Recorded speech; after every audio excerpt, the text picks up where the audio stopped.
Do you struggle to ask about someone's job or career in English without sounding awkward? Wonder how to answer clearly or keep the conversation flowing?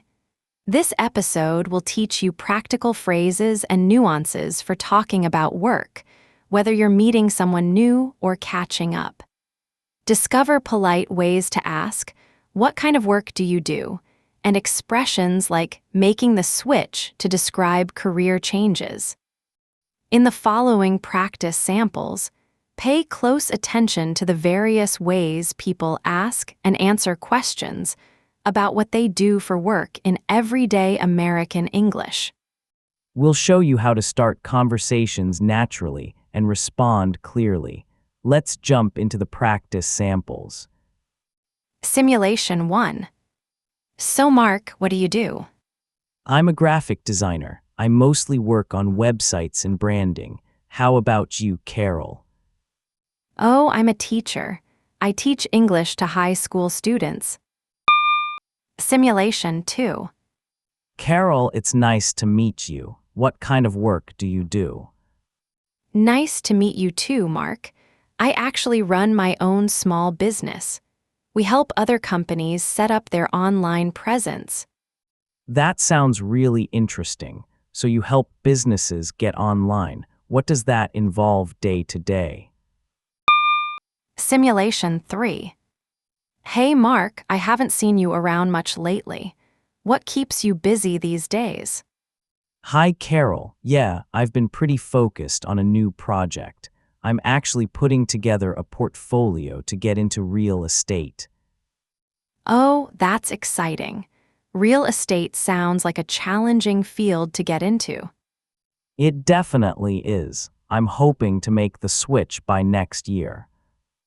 All right, Mark, those were some great real-life examples. Let's break them down a bit. Absolutely, Carol. In the first simulation, we used the classic, "What do you do?" This is super common and works in almost any casual situation. Exactly. And your answer, "I'm a graphic designer," is direct and clear. You also added a bit more detail about what you mostly work on, which is a nice touch. It gives the other person more to talk about. And asking "How about you?" is a simple, natural way to turn the question back to Carol. It keeps the conversation flowing. Moving to the second one, Mark, you asked, "What kind of work do you do?" This is a bit more formal than "What do you do?" but still very common, especially when you're meeting someone new, like at a networking event. Right, and Carol, your reply, "I actually run my own small business," is a great way to talk about being self-employed. And then explaining what the business does, "We help other companies set up their online presence," gives a clear picture without too much jargon. Then you followed up, Mark, with "That sounds really interesting. What does that involve day to day?" That's perfect for showing interest and getting more details without prying. For our third simulation, Carol, you used "What keeps you busy these days?" This is a fantastic, softer way to ask about someone's job or current projects, especially if you're not sure if they're working or if they've changed careers. It's less direct, which makes it great for catching up with someone you haven't seen in a while.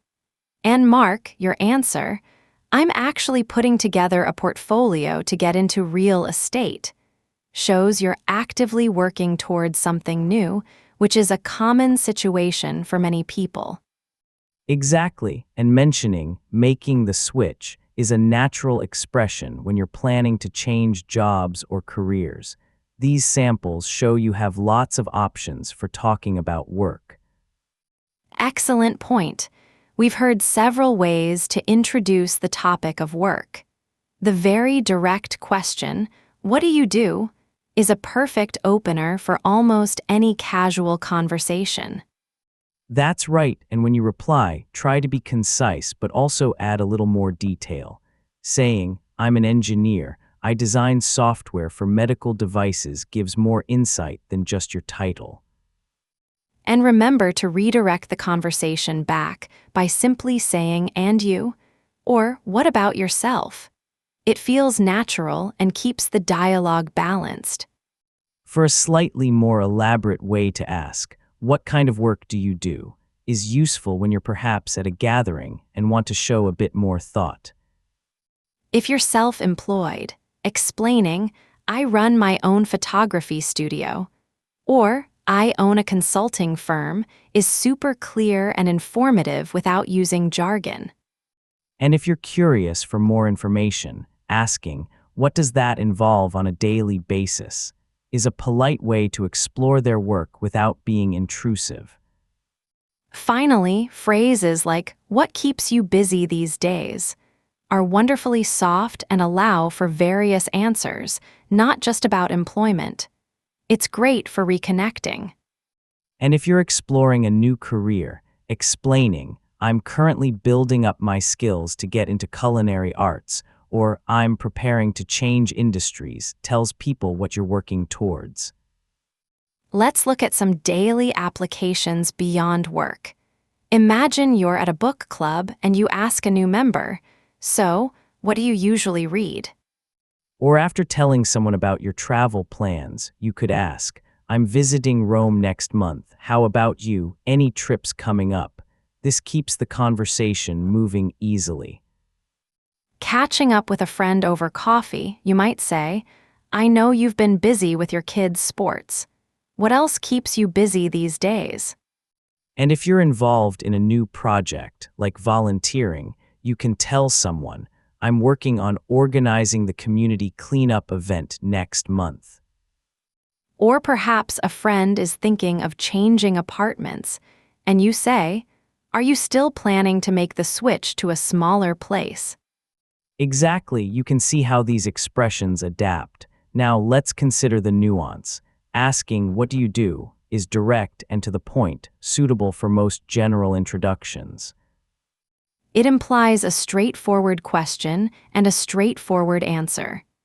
It's quick and efficient, like asking about someone's favorite color at a party.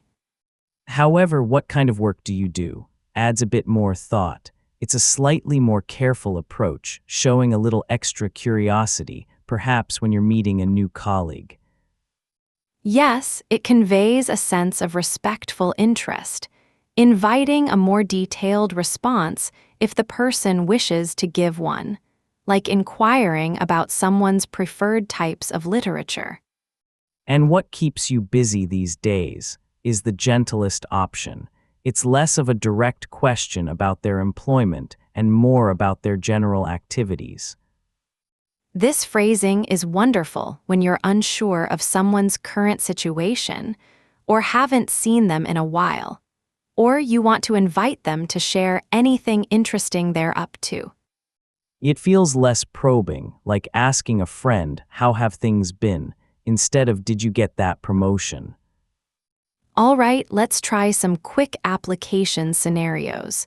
You're at a casual gathering and you just met someone new. How do you find out about their professional life? A straightforward approach works best there. Just ask, "What do you do?" It's direct and commonly understood. Next up, you run into an old friend, but it's been a while since you last spoke. You want to know what's filling their days without being too nosy. For an old friend, a softer inquiry is ideal. Try, "What keeps you busy these days?" It opens the door for a wider range of updates. One more, at a networking function, you want to show deeper interest in someone's career. How do you phrase your question to encourage a more detailed answer? To invite more detail politely, asking, "What kind of work do you do?" is perfect. It signals genuine curiosity beyond just a job title. Fantastic. Let's quickly recap the top 3 points for mastering these conversations. First, when someone asks you about your occupation, provide a brief title along with a small detail about what it involves. Second, make sure to turn the question back to the other person. A simple "and you" works wonders to keep the dialogue even. Finally, pick your phrase carefully. Use "What do you do?" for quick introductions and "What keeps you busy these days?" for a gentler approach. That brings us to the end of another valuable session. We hope these strategies help you feel more confident in your English conversations. Be sure to subscribe to our Double Your Vocabulary podcast and tap that notification bell for more great tips.